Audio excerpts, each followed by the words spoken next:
Hello student, AKS success point में आपका स्वागत है। DLED अथवा BTC की इंग्लिश ग्रामर, DLED और BTC की इंग्लिश ग्रामर एक कंप्लीट सिलेबस पढ़ने के लिए आप चैनल को सब्सक्राइब करें, लाइक करें और शेयर करें। इस ग्रामर के अंतर्गत हम पढ़ेंगे नरेशन। क्या पढ़ेंगे? नरेशन के साथ साथ हम लोग पढ़ेंगे ट्रांसफॉर्मेशन में आपको पढ़ना होगा अफर्मेटिव से नेगेटिव, नेगेटिव से अफर्मेटिव, इंट्रोगेटिव, एक्सक्लेमेटरी सेंटेंस। इसमें पढ़ेंगे active and passive voice and degrees of comparison. कुछ सिंपल से कंपाउंड कन्वर्ट करना, कंपाउंड से कॉम्प्लेक्स बनाना। इसके बाद आप पढ़ेंगे सिंथेसिस के बाद आप पढ़ेंगे सिंटैक्स तो पूरी ग्रामर है, कंप्लीट ग्रामर। इसमें हम पढ़ेंगे पूरा पार्ट्स ऑफ स्पीच, आर्टिकल्स और नो एरर्स के क्वेश्चंस सॉल्व करेंगे। नो एरर क्वेश्चंस किसी भी कंपटीशन के लिए आप पढ़ सकते हैं। इसमें पूरी ग्रामर पढ़ाई जाएगी और इसमें सिंटैक्स के अंतर्गत बहुत से एग्जाम्पल्स कराए जाएंगे जो बोर्ड परीक्षा में, यूपी बोर्ड में DLED में, BTC में और SSC, बैंक, रेलवे, किसी भी कंपटीशन में नो एरर के जो क्वेश्चन पूछे जाते हैं उसके लिए आपको ये कंप्लीट मिलेगा। देखिए, अब हम लोग स्टार्ट करते हैं नरेशन से। नरेशन ही अपने आप में एक बड़ा ब्रॉड सिलेबस है थोड़ा से, तो इसमें धीरे धीरे अन्य वीडियो पर हम लोग क्लियर करते चलेंगे। तो हम लोग पढ़ रहे हैं नरेशन।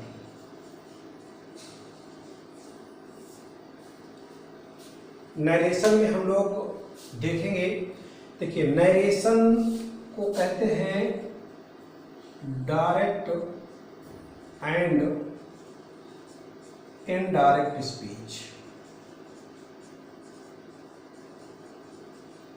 एग्जाम्पल्स बहुत आवश्यक है कि एग्जाम्पल्स के लिए, एक्सरसाइज के लिए जैसे ही नरेशन का एक पार्ट समाप्त होगा, जस्ट उसकी अगली एक्सरसाइज आपके सामने होगी। बहुत इंपॉर्टेंट टॉपिक रहेगा direct and indirect speech. Direct and indirect speech में डायरेक्ट का मतलब होता है प्रत्यक्ष,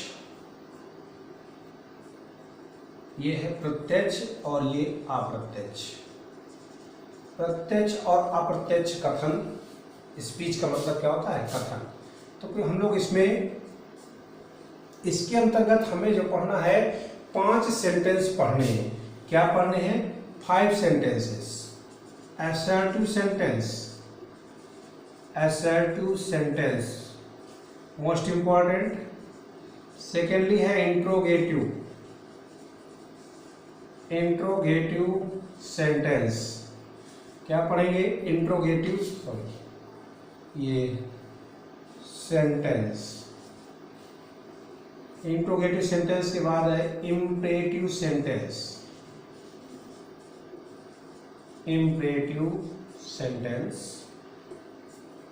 इसका मतलब आपको पढ़ना है exclamatory sentence.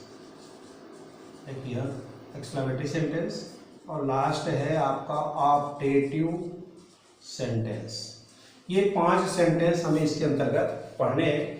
Assertive sentence, interrogative sentence, imperative sentence, exclamatory sentence, optative sentence, ये 5 सेंटेंस। और 5 सेंटेंस का मतलब है कि हर सेंटेंस के लिए 1 या 2 वीडियो लगेगी, जिसमें कि हम लोग उसमें एक्सरसाइज भी करेंगे। तो आज हम लोग शुरुआत करेंगे असर्टिव सेंटेंस। आज की शुरुआत हम लोग करेंगे असर्टिव सेंटेंस। देखिए, इसको थोड़ा सा हटा देते हैं।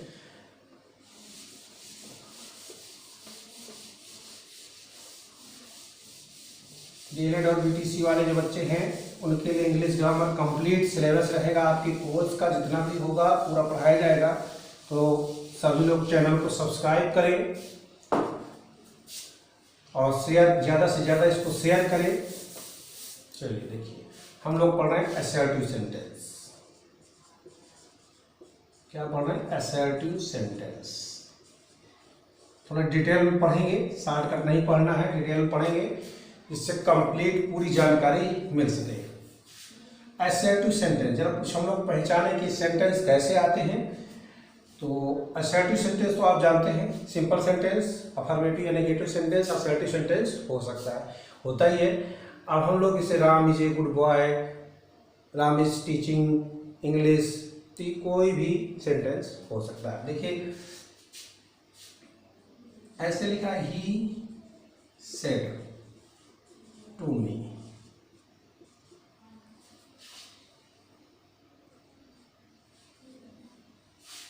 एक सेंटेंस से कंप्लीट हो गया आपका।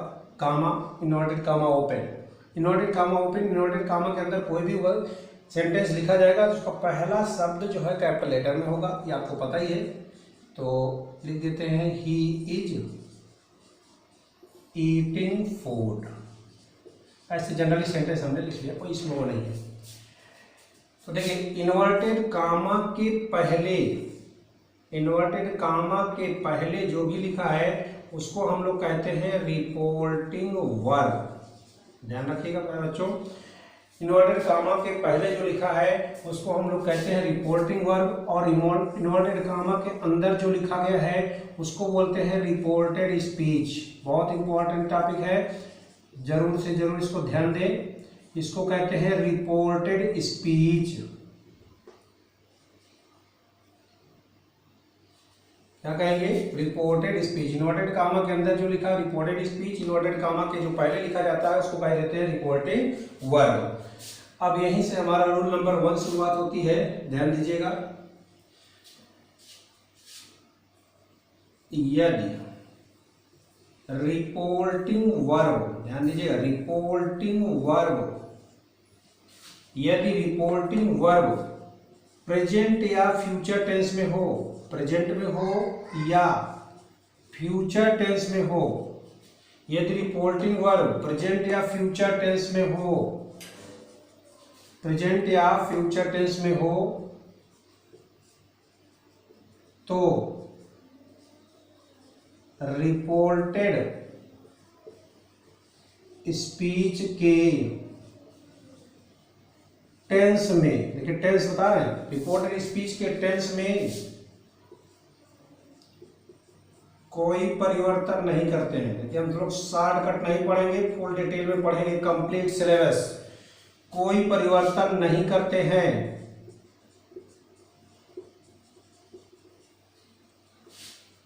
ये हमारा फर्स्ट रूल हो गया। सेकेंड रूल है रिपोर्टिंग वर्ब। ये थोड़ा डिटेल में, एक दो रूल डिटेल में उसको थोड़ा से बनाकर लिखेंगे, जिससे आपको डायरेक्टली समझ में आएगा। रिपोर्टिंग वर्ब तथा रिपोर्टेड स्पीच, स्पीच को जोड़ने के लिए का मतलब हम लोग क्या यूज करेंगे? कंजक्शन। अब डायरेक्टली हम लोग लिखा करेंगे क्या, इतना लंबा नहीं लिख करके सीधा लिखेंगे कंजक्शन। कंजक्शन क्या लगाएंगे हम लोग? दैट।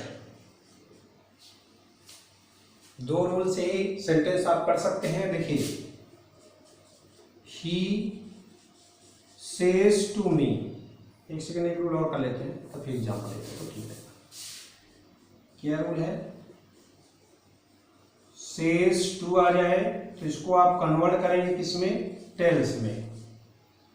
से टू हो तो आप इसको बदलेंगे टेल में।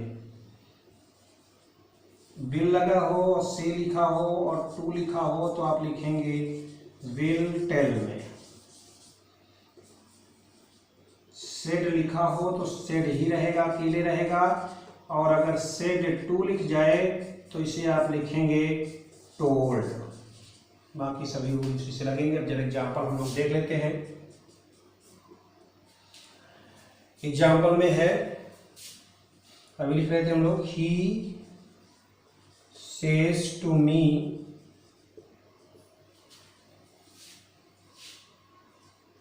she is crying। First rule, reporting verb present या फ्यूचर टेंस में है तो रिपोर्टिंग वर्ब को चेक करें, किसमें है हमारा ये रिपोर्टिंग वर्ब? प्रेजेंट टेंस में है, क्योंकि यस या यस लगा है। यस या यस लगा है, यस यस बताता है कि किस में है, प्रेजेंट टेंस में है। जब प्रेजेंट टेंस में है तो इसमें आपको सेज टू को किसमें कन्वर्ट करना है, टेल्स में। क्या लिखेंगे, ही।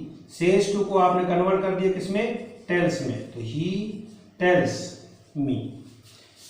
Conjunction, reporting verb reported speech को जोड़ने के लिए, इसको और इसको जोड़ने के लिए क्या करेंगे, यहां पर दैट लगाएंगे, दैट। रिपोर्टेड स्पीच के टेंस में कोई परिवर्तन नहीं करते, अर्थात इसमें कोई भी परिवर्तन नहीं होगा क्योंकि प्रेजेंट टेंस में है, तो ये हो जाएगा आपका सी इज क्राइंग। देखिए कितना इजी है बिल्कुल। अब नेक्स्ट रूल क्या है, अब प्रेजेंट या फ्यूचर टेंस का तो हो गया। अब यदि सेंटेंस ये पास्ट टेंस में हो उसके लिए, तो आप इसको वीडियो पॉज करके नोट डाउन कर लीजिए, फिर आगे चले। आशा करते हैं कि हो गया होगा, फिर देखते हैं आगे next rule.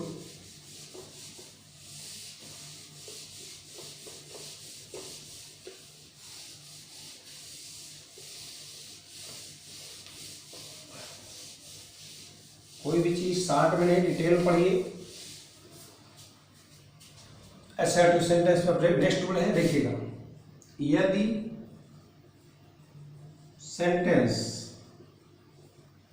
Sentence past tense में हो,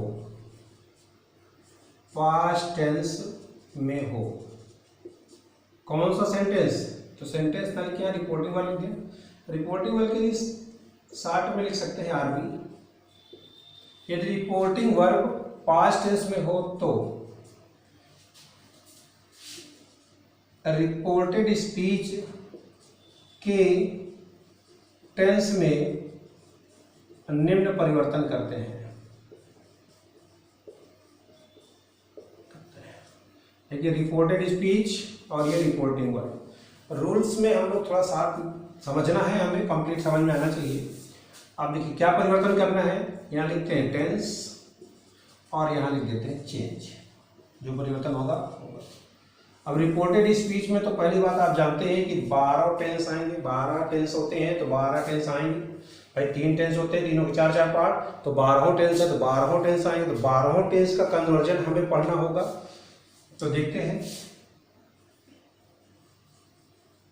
present indefinite tense, present indefinite tense को आप बदलेंगे किसमें, पास्ट इंडेफिनिट में।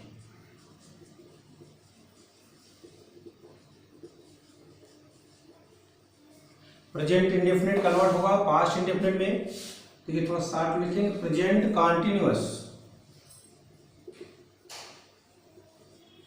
कॉन्टिन्यूअस टेंस, ये आपको कन्वर्ट होगा पास्ट कॉन्टिन्यूअस टेंस।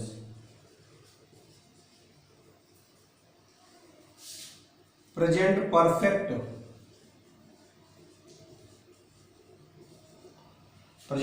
टेंस, ये आपका पूरा जाएगा past perfect tense. Present perfect continuous tense change होगा। कोई भी कंफ्यूजन हो तुरंत पूछिए, कमेंट करें। पास्ट परफेक्ट कॉन्टिन्यूअस टेंस, पूरा प्रेजेंट पूरा पास्ट में कन्वर्ट हो जाता है। अब आते हैं हम लोग पास्ट में, ध्यान दीजिएगा। Past indefinite tense, past indefinite tense कितने में जाएगा, पास्ट परफेक्ट टेंस में। Past indefinite past perfect tense, past continuous, ध्यान दीजिएगा। पास्ट कॉन्टिन्यूअस टेंस में बदलेगा किसमें, पास्ट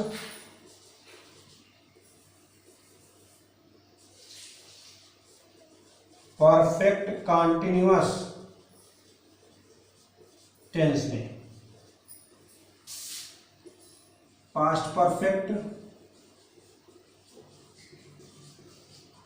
परफेक्ट टेंस और पास्ट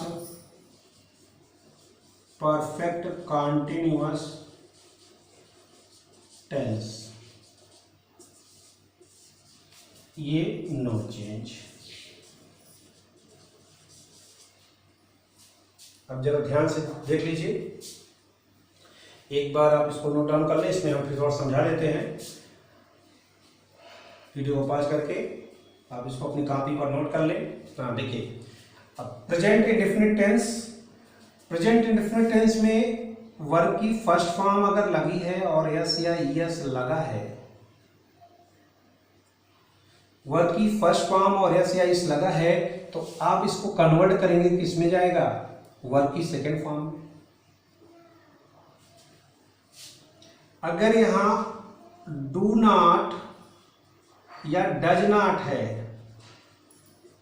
डू नॉट या डज नॉट है, तो आप इसको कन्वर्ट करेंगे डिड नॉट और वर्ब की फर्स्ट फॉर्म, इसमें भी वर्ब की फर्स्ट फॉर्म। देखिए ये उनके लिए है जिन्होंने टेंस रिवीजन नहीं किया, मान लीजिए भूल गए किसी कारणवश, तो उनके लिए भी कंप्लीट हो जाएगा, आराम से हो जाएगा। कॉन्टिन्यूअस में क्या लगता है, इज एम आर, थोड़ा छोटा जो लिख रहे हैं तो ध्यान दीजिएगा, और वर्ब की फर्स्ट फॉर्म के साथ आईएनजी यूज करेंगे। यहाँ पर आप जानते हैं कि वाज या वर यूज करेंगे और वर्ब की फर्स्ट फॉर्म में आईएनजी। इसमें हैव यूज करेंगे और वर्ब की थर्ड फॉर्म, इसमें आप यूज करेंगे हैड प्लस वर्ब की थर्ड फॉर्म। यहाँ तो आप जानते हैं क्या लग जाएगा, has been, have been, have been. एक चीज और ध्यान रखिए, ये जितने भी कॉन्टिन्यूअस वाले हैं उसमें वर्ब की फर्स्ट फॉर्म के साथ आईएनजी लगना ही लगना है। तो आप लिखें या ना लिखें, याद रखिए हमेशा के लिए, यहाँ पर हैड बीन और वर्ब की फर्स्ट फॉर्म और आईएनजी, इसको लिखें या ना लिखें, कंप्लीट है। अब देखिए पास्ट इंडेफिनिट पास्ट पूरा हमने इधर लिख दिया, प्रेजेंट का भी हो गया, पास्ट भी कंप्लीट हो गया। अब हम आते हैं फ्यूचर में। फ्यूचर में मात्र दो हेल्पिंग वर्ब है, आपको पता है, विल और शैल। नहीं पता तो ध्यान दीजिए, फ्यूचर में लगता है विल, तो इसका कन्वर्जन आप करेंगे जब रिपोर्टेड स्पीच में विल का प्रयोग होगा तो उसको विल को किस में चेंज करेंगे, वुड में, शैल को शुड में, शैल को शुड में, कैन को कुड में, विल को वुड में, शैल को शुड में, कैन को कुड में, मे का माइट करेंगे। देखिए मे का माइट करते हैं और मस्ट, मे का माइट मस्ट का मस्ट ही रहता है, कहीं कहीं पर मस्ट का हैव टू होगा, वो एग्जाम्पल देकर हम आपको समझा देंगे। बाकी ऑट टू वही रहेगा, ought to, and used to ही रहेगा। चलिए वीडियो को पॉज करके इसको आप नोट डाउन कर लीजिए। मोस्ट इंपॉर्टेंट टॉपिक चल रहा है सेट टू सेट 10, तो सभी बच्चे चैनल को सब्सक्राइब करें, शेयर करें और लाइक करें। कंप्लीट सिलेबस डीएलएड और बीटीसी वालों के लिए, तो इसलिए इस चैनल को सब्सक्राइब कर लें और बेल आइकन को दबाएं, जिससे कि आपको नोटिफिकेशन जब भी हमें पड़े तो आपको सबसे पहले नोटिफिकेशन मिले। धन्यवाद।